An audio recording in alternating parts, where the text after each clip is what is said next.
नमस्कार मित्रमैत्रिणींनो, माझ्या यूट्यूब चॅनलमध्ये तुमचं स्वागत आहे. मंडळी, तुमची रास या आता मी ज्या 6 राशी सांगणार आहे ना, त्या 6 राशींपैकी असेल ना, तर हा मार्च महिना तुम्हाला पैसे मिळवून देणारा ठरू शकतो. कोणत्या मग त्या राशी आहेत सांगते ऐका. मेष रास, कर्क रास, तूळ रास, धनु रास, मकर रास आणि मीन रास. आता या 6 राशींना नक्की कशा प्रकारचा लाभ होणार आहे आणि असं काय घडणार आहे, काय ग्रहमान असणार आहे, ज्यामुळे यांना नशिबाची साथ मिळणार आहे, हे जरा सविस्तर जाणून घेऊया.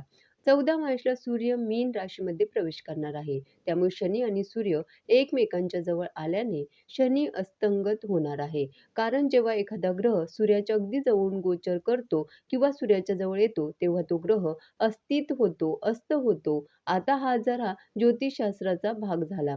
हा तुम्हाला समजला नसेल तर काही हरकत नाही. आपण बघूया की आपल्या राशीला लाभ कसा होणार आहे. जे काही ग्रहमान मार्च महिन्यामध्ये तयार होतंय, त्याचा लाभ मेष राशीला काय होणार आहे? करिअर आणि व्यवसायात प्रगतीच्या संधी मिळू शकतात. दीर्घकाळापासून प्रलंबित असलेली कामं पूर्ण होऊ शकतात. नवीन व्यवसाय योजना यशस्वी होऊ शकतात. आर्थिक परिस्थिती मजबूत होऊ शकते. नोकरी करणाऱ्यांना वरिष्ठ अधिकाऱ्यांकडून पाठिंबा मिळू शकतो. 7.5चा प्रभाव या काळात किंचित कमी होईल. मानसिक शांतता लाभू शकेल आणि लोकांशी असलेले तुमचे संबंध सुद्धा सुधारतील. त्यानंतर जे काही ग्रहमान तयार होतंय त्याचा लाभ होणारे आणखी एक रास आहे, ती म्हणजे कर्क रास. अत्यंत शुभ काळ या राशीसाठी आहे. व्यक्तिमत्वात सकारात्मक बदल होतील. समाजात तुमचा आदर वाढेल. व्यवसाय विस्ताराच्या योजना यशस्वी होतील. कामाच्या ठिकाणी तुमच्या कार्यक्षमतेचं कौतुक होईल. ज्या कार्यक्षमतेने तुम्ही काम करता, ज्या स्किलफुली तुम्ही काम करता, ते समोरच्याकडनं ॲप्रिशिएट केलं जाईल, असं आपण म्हणू शकतो. दीर्घकाळापासून प्रलंबित असलेली कामं आता कोणत्याही अडथळ्याशिवाय पूर्ण होतील. हा काळ आर्थिकदृष्ट्या खूप मजबूत करणारा असेल. घरात सुखसोयी वाढतील. कुटुंबात शुभ कार्यक्रम होण्याची सुद्धा शक्यता आहे. जोडीदाराकडून तुम्हाला पूर्ण पाठिंबा मिळणार आहे, असं एकंदरीतच दिसतंय. आता वळूया तूळ राशीकडे.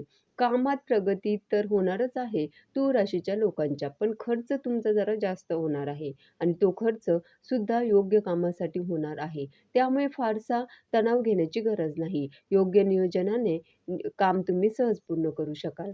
एखाद्या बातमीने खूप आनंदी व्हाल. थोडे व्यावहारिक विचार करून निर्णय घेतल्यास चांगले परिणाम मिळू शकतील.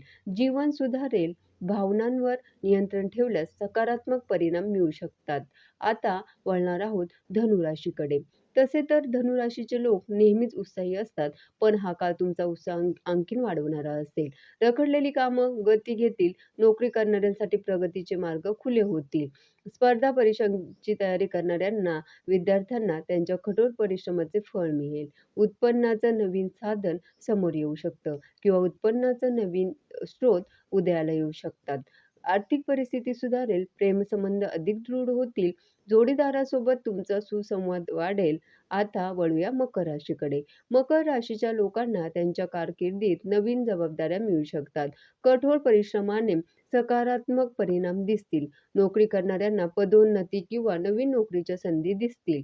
व्यावसायिकांना नवीन प्रकल्प किंवा फायदेशीर सौदे मिळण्याची शक्यता आहे. या काळात कामावर अधिक मेहनत मात्र करावी लागू शकते आणि मेहनत करायला मकर राशीची लोकं अर्थातच मागे-पुढे पाहत नाही. कारण ते नेहमीच कष्ट करत आलेले आहेत.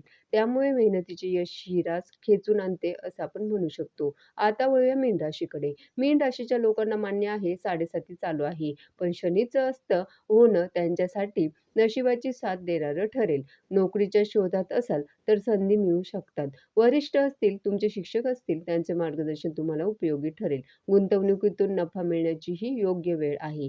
कौटुंबिक वातावरणात आनंद असेल. योजना यशस्वी होऊ शकतात.